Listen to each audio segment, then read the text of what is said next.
సునాదస్వరము మార్చి 4. పరలోకమందున్న మీ తండ్రి తన్ను అడుగు వారికి అంతకంటే ఎంతో నిశ్చయముగా మంచి ఈవులనిచ్చును. మత్తయి సువార్త 7వ అధ్యాయము 11వ వచనం. మరి తల్లిదండ్రులుగా పిల్లలకు మనము మంచివి ఇవ్వాలని ఆశపడుతుంటాం. మరి వాళ్ళకి ఎక్కడ కూడా చెడ్డవి కానీ నష్టము కలిగేది ఏది కూడా ఇవ్వకుండా మనం అన్నీ కూడా మంచి వాళ్ళకి చేయాలని ప్రయాసపడుతుంటాం. మరి మనుషులుగా మనము చేస్తున్న దానికంటే పరలోకమందున్న తండ్రి మరి అడుగు వారికి అంతకంటే ఎంతో నిశ్చయముగా మంచి ఈవులనిచ్చు దేవుడు. అదే ఈ రోజున వాగ్దానం చేస్తున్నాడు. నేను ఎంతో నిశ్చయముగా మంచి వాటిని ఇస్తానని చెప్తున్నాడు.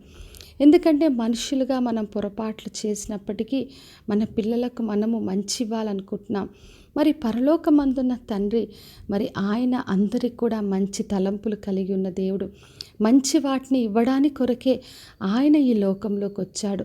అందుకే మనం ఆయనను ఆశ్రయించాలి, ఆయనను అడగాలి. ప్రభువా నాకు ఇది కావాలని చెప్పి ఆయనను అడిగినప్పుడు ఆయన ఎంతో నిశ్చయముగా ఇస్తాడు. మరి ఆయన వాగ్దానం చేశాడు, అడుగుడి ఇవ్వబడును, వెదుకుడి దొరుకును, తట్టుడి తీయబడినని చెప్పాడు. అడుగు ప్రతివాడు పొందునని చెప్పాడు. కాబట్టి మనము అడుగుతున్నప్పుడు దేవుడు తప్పక నాకు మంచి ఈవుల్ని ఇస్తాడని విశ్వాసంతో ఆయనను ఆశ్రయించాలి. మరి కీర్తనలు 85:12 వచనంలో చదివినప్పుడు అందులో రాయబడింది, యెహోవా ఉత్తమమైనది అనుగ్రహించును అని. మరి మన దేవుడు అన్ని ఉత్తమమైనవి మనకు అనుగ్రహిస్తాడు. ఆయన మంచి దేవుడు. నిశ్చయముగా మంచి ఈవులతో శ్రేష్టమైన వాటిని మనకు అనుగ్రహించే దేవుడు. మంచి ఆయుష్ను ఆరోగ్యం ఇస్తాడు, ఐశ్వర్యముతో నింపుతాడు, పేరును ఘనతనిస్తాడు. మన కుటుంబాలు మన పరిచర్లన్నీ మంచి వాటితో తృప్తిపరిచే దేవుడు. తన పరిశుద్ధాత్మను మనకు అనుగ్రహిస్తాడు. ఆత్మ వరములతో ఫలముతో మనం నింపుతాడు.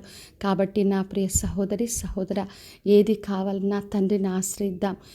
పరలోకమందున్న మన తండ్రి ఎంతో నిశ్చయముగా మంచి వాటిని ఇచ్చే దేవుడు. ఆయన మంచి ఇవ్వాలని ఆశపడుతున్నాడు.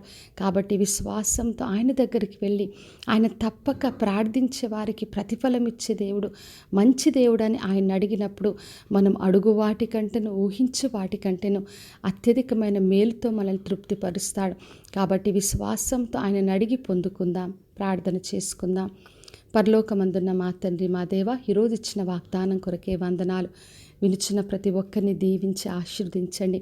వారు దేని కొరకు అడుగుచున్నారు, ఏది ప్రార్థిస్తున్నారో, దేని గురించి కనిపెడుతున్నారు ప్రభువా, ఎంతో నిశ్చయముగా మంచి ఈవులతో ప్రతి ఒక్కరిని తృప్తిపరిచి మీరే మహిమను పొందమని యేసు నామములో అడిగి వేడుకొంచున్నాను తండ్రి, ఆమెన్.